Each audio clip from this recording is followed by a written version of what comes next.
Hi everyone and welcome back to our channel Sharang and Sharvari. The great part about this video is that both of us are together in one place, and that's why we want to wish all of our subscribers a very happy Diwali. You can see we are dressed in our best today for this video because it's Diwali, and Diwali signifies the festival of lights and new beginnings. Today we wanted to bring to the table a very common topic, but yet it is something that is not talked about a lot or addressed in a very open way. And that's why this video is an attempt to kind of address this issue in a much open manner. Today's topic is how to cope with insecurities. So I think maybe Sharan, you can put some light on it since it's Diwali. Yeah, so technically, I was born in 96, so which makes me somewhere on the boundary of, I think, Gen X and, no, No. sorry, millennial and a Gen Z person. So I think I was introduced to the internet at the relatively young age of around, let's say, 13 to 14 years. And but internet had not really taken off when I was a child. So I had a relatively normal childhood, which was relatively free of the internet.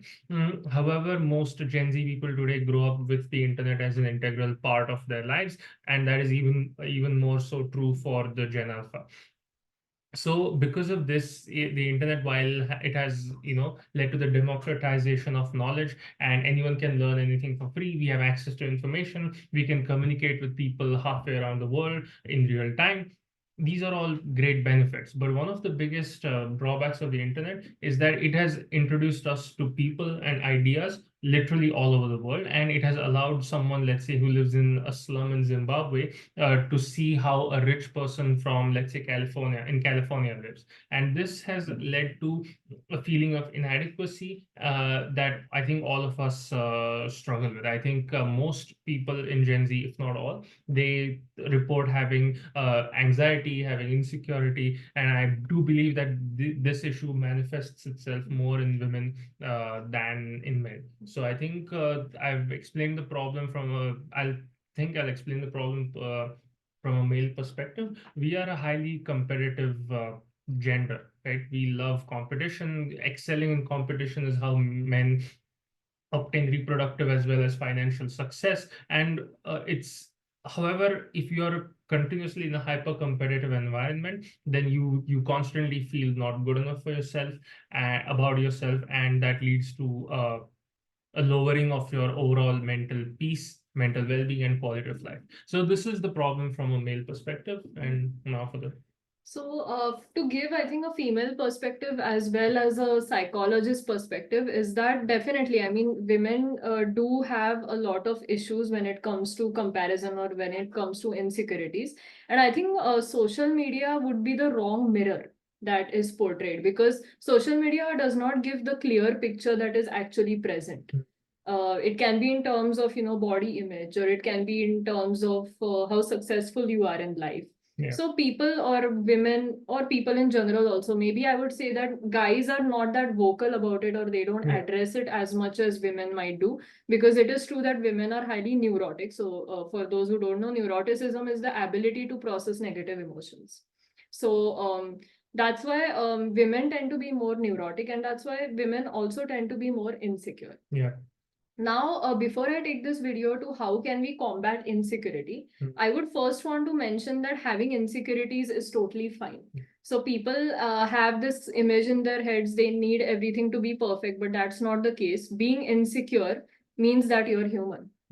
Because you feel like you're lacking in a certain area, and it's all part of the human experience, is what I would say. While I do agree with you, I do believe that the modern world exacerbates this feeling. So, for example, like the modern capitalist free market, right, which all of us are a part of, right, that is based on selling you things, particularly like, things like nice clothes, perfume, shampoo, or whatever.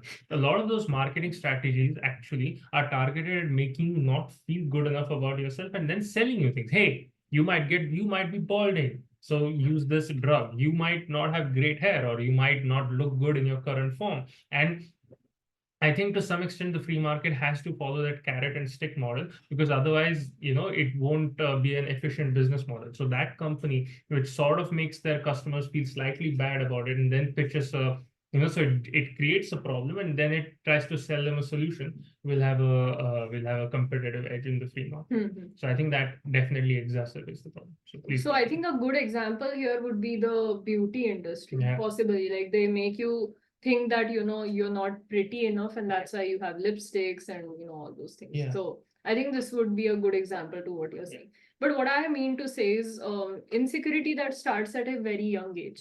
So I got my first phone when I completed my 10th standard. That was when I was, I think, 16, 15 or 16.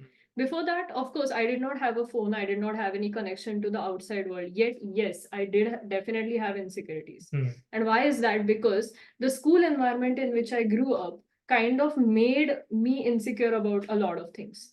So I think I've spoken about this very vividly on this channel, that I've been a quite thin child. So I've been very conscious about body image, or I've also been at times conscious about the way I look. So all of these things are insecurities. But I think the way that you can combat it is the point that I would like to make later. I think you want to mention something. No, I think it's because most people intuitively understand what it's like to feel insecure, and I think especially because most of our audience is between the age groups of 20s and 30s, so they do get what we're talking about and what potentially factors might lead to its exacerbation. But now I think we should go straight for the solution, and I think the first thing is to the root of all solutions comes through self-acceptance. Like you have to understand that, okay, you feel insecure and it is a feeling. You can't deny it. You can't brush it under the carpet. You can't ignore it and try to focus on something else. But what I would suggest, right, because we live we live in a world where everything, there's a therapy prescribed for it, and it's a very feminized aspect because men see the world as a place of action, fundamentally speaking. So asking a man to just sit there and reflect on his emotions, at some point it becomes an exercise in futility, because continuously ruminating on your negative emotions and in all the ways you're inadequate just leads to a vicious cycle which ends up making you more miserable. So if you're a man and you feel inadequate, I think the best and easiest solution is to say yes. So what? Because if you compare yourself to, let's say, Henry Cavill or whatever, Albert Einstein, you'll find, okay, I'm not smart enough, I'm not tall enough, I'm not good looking enough. You're not that great along 10,000 dimensions. So what? Because ultimately, if you have genuine great relationships with people who like you and care about you, they'll continue to care about you regardless if you fluctuate in those dimensions, and they don't even care as much about them as you do.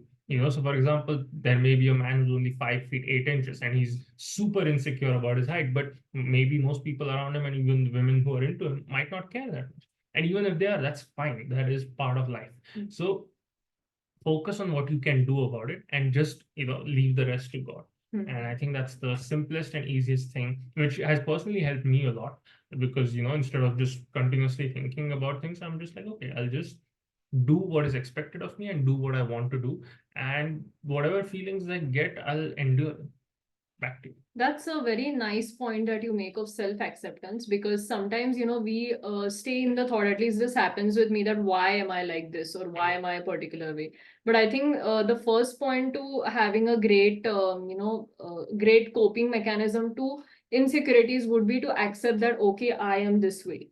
That is step one. And step two, I would differ a bit from your approach here. Maybe might be due to the gender difference, I think, since I'm a girl. Yeah. But here I would recommend cognitive restructuring. It's a very therapeutic approach, but as you mentioned, you somewhere think that therapy is a bit feminine, or just maybe some of it, not all of it. Not I all think of it, some right. aspects of therapy are genuinely helpful, help me a lot. Right. Just some aspects of it, since psychology today is a female-dominated field, might be. So Right, that's a right. small correction. So, yeah, sure. So, as I was saying, I think that is why my approach to this would be cognitive restructuring. So, in this case, that, accepting firstly that you have this particular insecurity, and then training your brain to not think about it, not ruminating on it, and also not making sure that it's the end of the world. Because that's what you tend to do. I'm thin, oh, it's the end of the world. I'm not pretty, it's the end of the world. Yeah. But the right people will find you. Maybe friendships, maybe relationships, and how you are as a person, of course, has more value than all these things. These are very external. And also, social media is not the real world, because if you're scrolling on TikTok and Instagram all day, and we all know people the whole day, they'll just spew garbage on Twitter or whatever. That's not the real world. Those are mentally ill people. So it's it's completely okay to delete everything and just walk away from it all and just go out into the real world. It's a much better place than TikTok or Instagram or YouTube or whatever will have you. Definitely. I mean, of course, making connections in real life, comparing or not even comparing is would be a wrong way, but viewing the world through an actual lens instead of a phone lens is very wise advice that I would give to everyone. So I guess if you want to add something, that would be a just great. like to say that after 500 years, Prabhu Sri Ram has come back to Ayodhya, and it's a great like Hindus throughout our history have seen a lot of temples destroyed, and for once a temple was rebuilt, and slowly our civilization, our ancient culture is being revived, and I think we owe it somewhere to participate in this process and contribute to it. And I'm so happy that I'm back home on my soil. Jai Shri Ram and Happy Diwali. Happy Diwali, everyone. Take care.